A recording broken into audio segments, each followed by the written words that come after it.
দর্শক বন্ধুরা, আজকে আমরা প্র্যাকটিক্যালে দেখাবো যে স্টুলের সাথে ব্লাড পাস করছে কিনা বা আরবিসি পাস করছে কিনা আমরা কিভাবে পরীক্ষা করতে পারি। সে স্টুলের সাথে আরবিসি পাস করছে কিনা সেটা দেখার জন্য আমাদের যে অকাল ব্লাড টেস্ট করতে হয়, সেই অকাল ব্লাড টেস্টটা আমরা কিভাবে করব আমরা সেটা আজকে পরীক্ষার মাধ্যমে তোমাদের দেখাবো। তো চলো বন্ধুরা, আমরা দেখে নিই কীভাবে সেই অকাল ব্লাড টেস্ট করছে। স্টুলের ব্লাড টেস্ট করতে গেলে স্টুলের মধ্যে অকাল ব্লাড আছে কিনা দেখতে গেলে আমাদের লাগবে প্রথমে হচ্ছে স্টুলের স্যাম্পেল লাগবে, সেই সঙ্গে হচ্ছে আমাদের যে কিটের সাহায্যে আমরা করব সেই কিটটা লাগবে। আমরা সেই হেমোস্পট কিটের সাহায্যে আমরা স্টুলের মধ্যে দিয়ে ব্লাড পাস করছে কিনা সেটা আমরা দেখে নিই।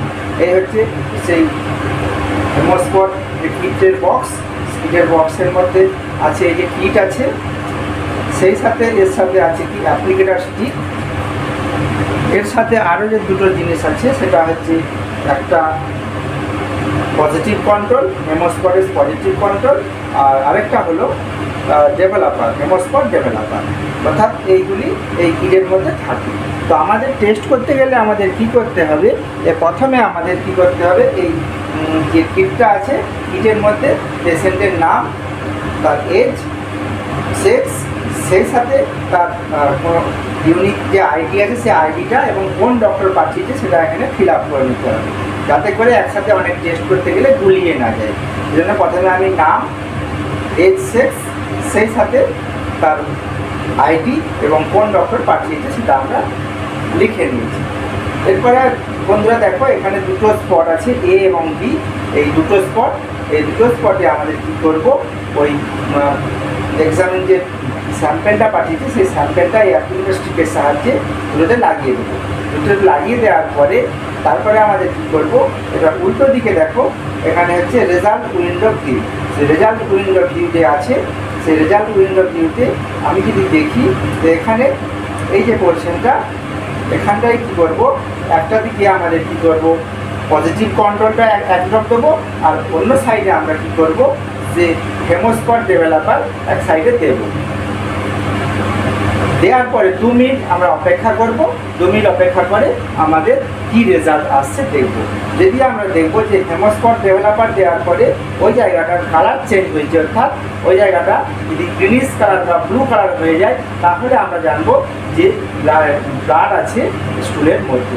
তো এইভাবে আমরা স্টুলের মধ্যে ব্লাড আছে কিনা আমরা পরীক্ষা করতে পারি। তো চলো বন্ধুরা, আমরা পরীক্ষাটা করে নিই। এই হচ্ছে পেশেন্ট স্যাম্পেল। সেই পেশেন্ট স্যাম্পেলে কী করবো, আমরা এখান থেকে স্যাম্পেলটা নিয়ে নেব।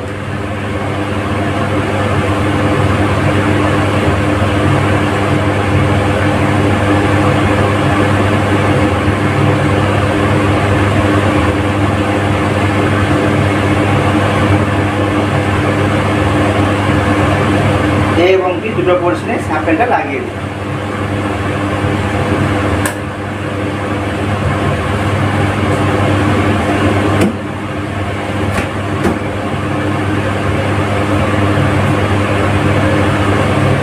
লাগিয়ে দেওয়ার পরে আমি এইটাকে উল্টো করে যে রেজাল্ট উইন্ডো যেখানে আছে সেই দিকটা ওপেন করলাম।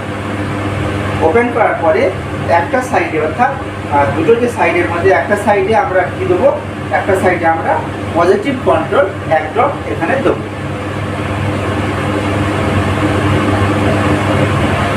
একটা পজিটিভ কন্ট্রোল দিলাম এবং তার উল্টো দিক দিয়ে তার পাশের দিকে আমি দেবো কি হেমোস্পট ডেভেলপার এক ড্রপ দিয়ে দিলাম। এরপরে আমরা 2 মিনিট ওয়েট করব।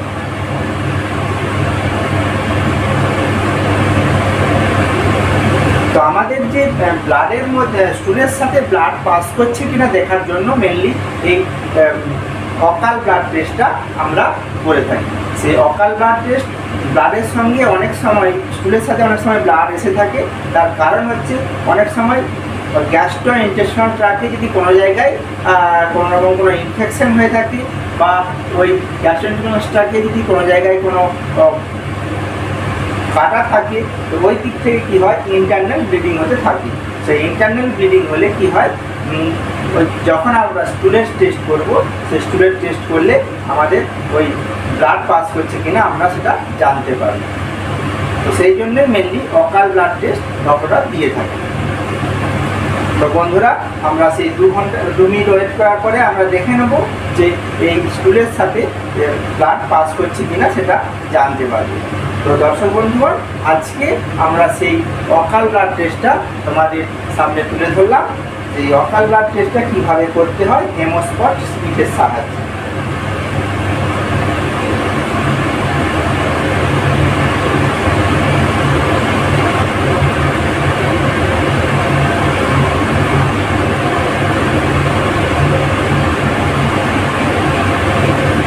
এইভাবে নিত্য নতুন প্রতিদিন যে ল্যাবরেটরিতে যে টেস্টগুলি হয়ে থাকে, সেই নিত্য নতুন টেস্টের সমস্ত ভিডিও পেতে অবশ্যই আমার চ্যানেলটি সাবস্ক্রাইব করে দিন। সেই সাথে পাশে থাকা অল নোটিফিকেশান অপশানটি এনাবেল করে দিতে তোমরা ভুলো না, যাতে করে এই ধরনের সমস্ত নিত্য নতুন ভিডিও তোমরা সাথে সাথে পেয়ে যেতে পারো। তো এই হেমোস্পটে যে আমরা স্যাম্পেলটা দিয়েছি, স্যাম্পেলের পরে যে আমাদের 2 মিনিট ওয়েট করছিলাম, 2 মিনিট ওয়েট করার পরে আমরা যেটা দেখলাম যে দুদিকের মধ্যে কোনো রকম কোনো কালার চেঞ্জ হয়নি, অর্থাৎ যেরকম কালার ছিল সে একই রকম কালার আছে। অতএব আমরা এখান থেকে ডিসিশনে আসতে পারি বা ফাইনাল রেজাল্ট আসতে পারি যে এখানে স্টুলের মধ্যে কোনো ব্লাড নেই, অর্থাৎ অকাল ব্লাড নেগেটিভ। আজকের বন্ধুগণ এই পর্যন্তই, আবার কোনো নতুন কোনো ভিডিওতে তোমাদের সাথে দেখা হবে। ধন্যবাদ।